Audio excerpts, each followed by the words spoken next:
Rediscovering Myself in Sobriety, Getting Comfortable with Being Uncomfortable, by Julie B.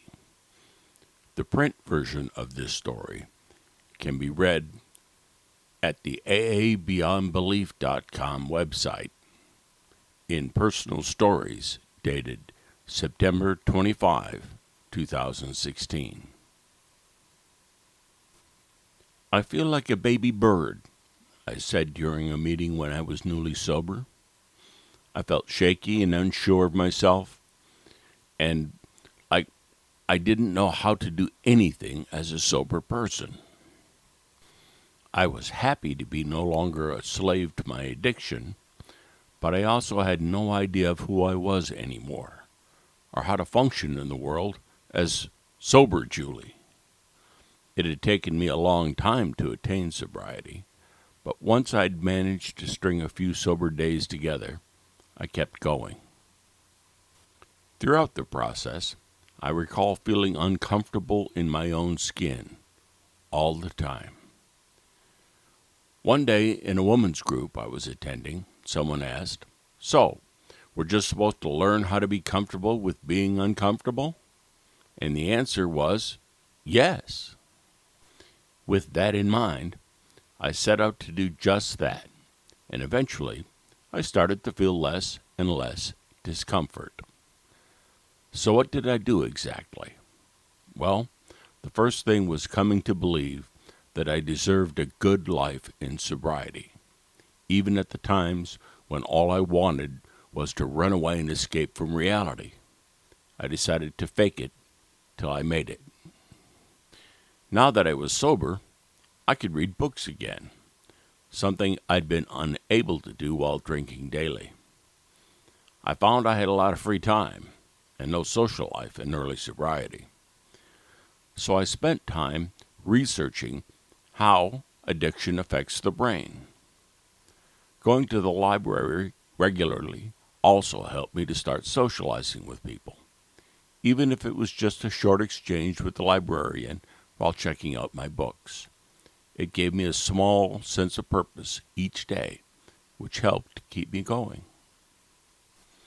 In my research on addiction, I learned that I didn't need to believe that AA or sobriety would work for me. I just had to act as if they would and do the work. I sometimes thought that I was on that classic opposite episode of Seinfeld. At every opportunity, I would do just the opposite of what I would normally do, since what I had been doing in the past was definitely not working in my favor. At the time, I didn't believe that this approach would work, but now that I'm approaching my 5th year in sobriety, I can see that it helped me to stay on track, especially in the beginning of my journey. The next thing I did was to utilize my support system. I attended agnostic AA meetings regularly and mostly listened to what other people were doing to support themselves in sobriety. I met people and went for coffee after the meeting. I noticed that I felt almost comfortable in those few hours I spent in the company of fellow recovering alcoholics. I also attended groups at my local mental health center. If there was a group offered, I attended it. This helped me to get out of the house and to learn how to interact with other people again. Throughout my addiction, I spent most of my time drinking alone at home. I had an addiction doctor, an addiction therapist, and a cognitive behavioral therapist. I attended a mindfulness meditation group as well. I learned how to sit through a feeling or a craving and let it pass. This was excruciating at first. I felt like I wanted to jump out of my own skin. But I kept trying, and eventually it became easier. Today, it's automatic. Physically, I was not in good shape. I was underweight from not eating and also bloated from all the alcohol I'd been consuming. I had to learn about nutrition and actually plan my meals and snacks in advance so I wouldn't let myself starve while I was trying to figure out what to eat. I couldn't sleep at night, and when I did fall asleep, I had difficulty waking up at a reasonable hour. To help, I developed some sleep hygiene rituals. I went to bed at the same time every night, ate a snack of carbohydrates, and had an herbal tea before bed. It took a while to get my sleep regulated, but with the help of some meditation techniques, I eventually developed regular sleeping habits.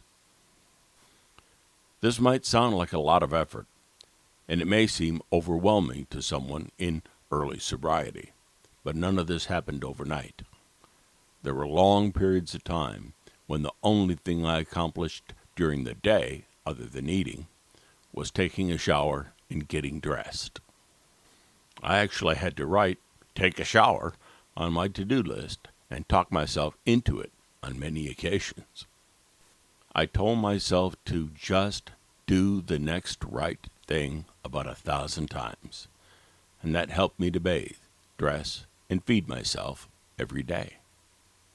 I felt like a loser who had to learn how to do everything over again from scratch, but I remembered that I'd done it before when I broke both my legs in a car accident when I was 15 years old and had to learn how to walk all over again. I remember that first step I took after spending a month in the hospital. I moved my foot about an inch, put my weight on it, and then fainted from the effort. But I was walking around the halls of the hospital within a week or two. What I'd learned was that the first steps are the hardest, and if I kept going, things would get easier. I also had to learn how to have compassion for myself. I was not a loser who couldn't get it together enough to take a shower. I was a person who was doing a lot of work to constantly fight an addiction in order to have a better life. All the work that was going on behind the scenes in my brain and body was exhausting, but I could already see how my life was changing in small ways over time. After I'd, more or less, mastered bathing, dressing, and eating on a daily basis, I delved into some deeper interpersonal work. I'd spent the greater part of my life in a drunken haze, and now that I was sober, I had no idea who I was, what I liked, or what I wanted to do with my life. I started by making a list of things I liked to do as a child and what I would like to try out now. I thought of it as an experiment in discovering myself, my likes and my dislikes, without judgment. I decided I would try things that I was interested in, and if it turned out that it wasn't for me, I would move on to the next item on my list. For example, I tried knitting, and although it helped me to pass the time, I discovered I didn't like it, so I stopped halfway through my project. I tried gardening and joined a garden sharing group. I found I enjoyed gardening immensely, and I've continued to do it for the past 5 years. Other things on my list that I'm still doing are performing stand-up comedy and going to university. All of this self-discovery was not easy. I was scared to be part of a community. I was intimidated by learning new skills, but I kept at it, and it became easier every time I tried something new. I'm sure that anything I do to embarrass myself in sobriety is not half as bad as the things I did when I was drinking. I guess the difference now is I can't blame it on the booze. One tool that helped me to become more comfortable was reading the book Feel the Fear and Do It Anyway by Susan Jeffers. I learned that it's not the end of the world to make a mistake, and I could be afraid, but keep going anyway. So far, none of my fears about trying new things have come to pass. The worst that has happened was that I was bored at some workshops and I left early. I'm now the type of person who will say yes to all sorts of things. I traveled to Belize. I've been interviewed about my garden for the local newspaper, and have received numerous scholarships and awards at school. Living a sober life has given me options and choices.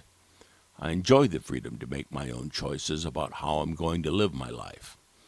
I now look forward to every new experience I encounter. As I get older, I notice that new experiences are not as common as they were in my youth. And I'm grateful to be awake to my own life and fully alive. Alcohol was killing me physically, mentally, and emotionally. I may make mistakes or feel awkward at times, but one thing I know for sure is I never want to be a slave to a substance again. I may have felt like a baby bird in early sobriety, but the thing about baby birds is that they grow up and they learn to soar through the skies. About the author, Julie B. Julie B. recently celebrated 5 years of sobriety, is finally finishing her undergraduate degree, and is active in Toronto's Indigenous community. She believes in the power of story as a tool to help people connect and recover from addiction. Her story has been published in Do Tell, Stories by Atheists and Agnostics in AA.